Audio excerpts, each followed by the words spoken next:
بسم اللہ الرحمن الرحیم۔ آج میں آپ سے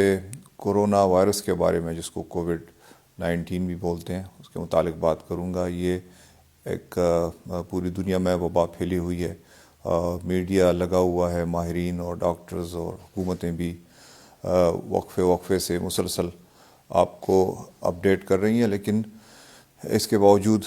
میں بھی سمجھ رہا تھا کہ میں اپنی طرف سے ایک میسج شیئر کروں آپ کے ساتھ۔ بنیادی طور پہ جس طرح کہ کہا جاتا ہے کہ یہ وائرس کورونا کوئی نئی چیز نہیں ہے، یہ کورونا فیملی سے تعلق رکھتا ہے، لیکن میوٹیٹڈ فارم ہے یہ جو اس دفعہ حملہ آور ہوا ہے، اور ابھی تک یہ لا علاج ہے۔ اس کی موٹیلٹی یا فیٹیلٹی اتنی زیادہ نہیں ہے، 2% ہے یا 2% سے کچھ اوپر ہے، لیکن اس کی انفیکشسنس، یہ جو پھیلتا ہے جس تیزی کے ساتھ، وہ انتہائی خطرناک ہے۔ تو اگر بعض ایسے ایبولا وغیرہ وائرسز گزری ہیں، سارس، جن کی موٹیلٹی ریٹ وہ 70% تک ہے، لیکن ان کی انفیکشسنس اتنی نہیں ہے، ان کا پھیلاؤ جو ہے وہ اتنا نہیں ہے، اسی لیے بہت کم لوگوں کو متاثر کر چکے ہیں۔ یہ 2% ہے، لیکن اس کا جو رسک ہے، پوٹینشیل رسک، ماہرین کہتے ہیں کہ یہ دنیا کی 70% آبادی تک متاثر کر سکتی ہے۔ تو اگر 70% میں 2% بھی ہو تو بہت زیادہ تعداد بن سکتی ہے۔ یہ پریڈکشن نہیں ہے، لیکن یہ ایک اس کی ایک پوٹینشیل ہے کہ یہ اتنے لوگوں کو اگر احتیاطی تدابیر نہ کی گئیں، اسی لیے پوری دنیا لگی ہوئی ہے کہ، اور خاص کر یہ جو ولنریبل لوگ ہیں، جو کہ عمر رسیدہ ہیں، 60 سال سے اوپر ہیں، یا کہ جو چھوٹے بچے ہیں جن کی امیونٹی ویک ہوتی ہیں، یا وہ افراد جن کو سینے کے امراض لاحق ہوتی ہیں، یا جو دوسرے دیرینہ امراض لاحق ہوتے ہیں، جس طرح شوگر ہو گیا، ہارٹ کی بیماریاں ہو گئی، یا نمونیا اگر جن کو ہسٹری ہے، تو اسی لیے ان کو زیادہ احتیاط کی ضرورت ہے۔ یہ پھیلتا ہے ڈراپلٹ سے، مطلب یہ کہ چھینٹ سے، یا آپ کو ڈائریکٹلی اگر اس کا کوئی متاثر ہے اور وہ آپ سے قریب ہو، وہ کھانسے یا وہ سنیز کرے، تو اس کے جو اگر ڈراپلٹس آپ کے اوپر پڑتے ہیں یا باقی چیزوں پہ پڑتی ہیں، تو انسان سے باہر تو یہ 1-2 دن تک زندہ رہتا ہے، پھر مر جاتا ہے۔ لیکن اگر آپ کے منہ میں چلا جاتا ہے، آپ کے ناک میں چلا جاتا ہے، تو پھر یہ 14 دن اس کا انکوبیشن پیریڈ ہے۔ 14 دن تک انسان کو بعض اوقات پتہ بھی نہیں چلتا۔ اس کی علامات جب ظاہر ہونا شروع ہو جاتی ہیں 14 دن بعد، تو اس نے پھیپھڑوں کو کافی نقصان پہنچایا ہوا ہوتا ہے۔ اس لیے اگر کسی کو علامات ہوں جس میں فلو ہے، کف ہے، اور سانس لینے میں دشواری ہے، سر میں درد ہے، اور بخار بھی ہے، تو وہ فوری طور پہ جو ایمرجنسی سینٹرز ہیں، جو ایمرجنسی نمبرز ہیں، ان پہ رابطہ کریں، اور ایسے لوگوں کو جو گھر کے باقی افراد ہیں،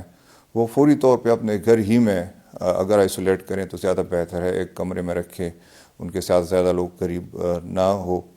اور ان کے کھانے کے جو چیزیں ہیں ان کو بھی الگ کریں۔ اس کے ساتھ ساتھ اگر آپ باہر جاتے ہیں تو بغیر ضرورت کے نہ جائیں، کراؤڈز میں نہ جائیں۔ یہ جو ہمارے کلچر کے مطابق چیزیں ہوتی ہیں، ان کو کوشش کریں کہ اوائڈ کریں، اور یہ ہینڈ سینیٹائزرز ہیں، جب بھی آپ باہر جاتے ہیں تو بھی اس ہاتھ پہ ملیں، جب واپس آتے ہیں تو تب، کیونکہ آپ کئی چیزوں کو ٹچ کرتے ہیں، ان سرفیسز پہ ہو سکتا ہے کہ یہ وائرس لگا ہوا ہو، تو جب آپ منہ کو یا کان کو ہاتھ لگاتے ہیں تو وہ آپ کو ٹرانسفر ہو جاتا ہے۔ اور ماسک کی تو ایسی ضرورت نہیں ہے، لیکن اگر آپ کراؤڈ میں جاتے ہیں اور لوگوں کے قریب جاتے ہیں تو پھر سرجیکل ماسک پہننا بھی ایک پروٹیکشن ہے کہ آپ کو ڈائریکٹلی آپ کے اوپر نہ لگے، اینک پہنے، اس سے بھی کافی وہ ہوگا۔ تو باقی ڈرنے کی بھی ضرورت نہیں ہے، انشاءاللہ تعالیٰ اس کو ایک دن کنٹرول کیا جائے گا، لیکن اس کے ویکسین آنے میں ابھی کافی وقت ہے، اس پہ کام ہو رہا ہے۔ جس طرح چائنا نے پریونشن سے، اس کا ایک ہی علاج ہے کہ ہم پریکاشنری میجرز لیں، ہم احتیاطی تدابیر اختیار کریں، اس کو لائٹ نہ لیں، اس سے ڈرے بھی نہ، لیکن احتیاطی تدابیر لازمی ہے۔ چائنا نے اس کو کنٹرول کیا، سب سے زیادہ متاثرہ وہ لوگ تھے، لیکن انہوں نے بڑی حکمت عملی سے اس کو کنٹرول کر لیا ہے۔ دنیا بھی کنٹرول کر لے گی۔ اب ویسٹ میں آپ دیکھیں، ہم سے زیادہ ترقی یافتہ ہے، ان کے کیپیسٹی بہت زیادہ ہے ہیلتھ کیئر سسٹم کی، لیکن اس کے باوجود وہ اتنے الرٹ ہیں، اور وہ اسی لیے کہ اس کا جو پھیلاؤ ہے وہ بہت خطرناک ہے۔ پاکستان میں اس وقت ہم کہہ رہے ہیں یہ اگر ہے جس طرح کہہ رہے ہیں تو یہ ایک معجزے سے کم نہیں ہوگا، شاید ہماری امیونٹی ہے، یا شاید ہم نے اتنے ٹیسٹ نہیں کیے، شاید یہ ہو پوٹینشیلی موجود ہو لیکن ہمیں پتہ نہ ہو۔ تو اسی لیے احتیاط کی بہت ضرورت ہے۔ اگر آپ سمجھتے ہیں کہ نہیں سارے لوگ ٹھیک ہیں اور ہم عام روٹین میل ملاپ رکھیں، تو آپ کو کوئی پتہ نہیں کہ جس بندے سے آپ مل رہے ہیں وہ اس کو ہے کہ نہیں ہے، کیونکہ کوئی ٹیسٹ نہیں ہوئے اسی طرح جس طرح کے ہونے چاہیے۔ اور پوری دنیا میں اس وقت جو کٹس ہیں اس سے ٹیسٹ ہوتے ہیں پراپر، پوری دنیا میں اس کی کمی ہے، پاکستان میں بھی ہے۔ تو بہتر یہ ہے کہ ہم خود اپنے اوپر ایک ڈسپلن امپوز کریں، زیادہ لوگوں سے ملنے سے اجتناب کریں، اور جو لوگ باہر سے آتے ہیں سعودی عرب سے یا دوسرے ممالک سے، ہمارے ایران سے، چائنا سے اسٹوڈنٹس ہیں،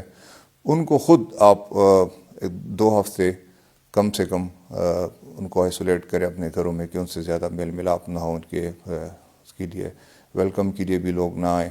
اور ان کو آرام سے چھوڑ دیں تاکہ وہ ٹائم گزر جائے اور اس کے بعد جو بھی ہے نارمل لائف وہ گزار سکیں۔ تھینک یو سو مچ، بہت بہت شکریہ۔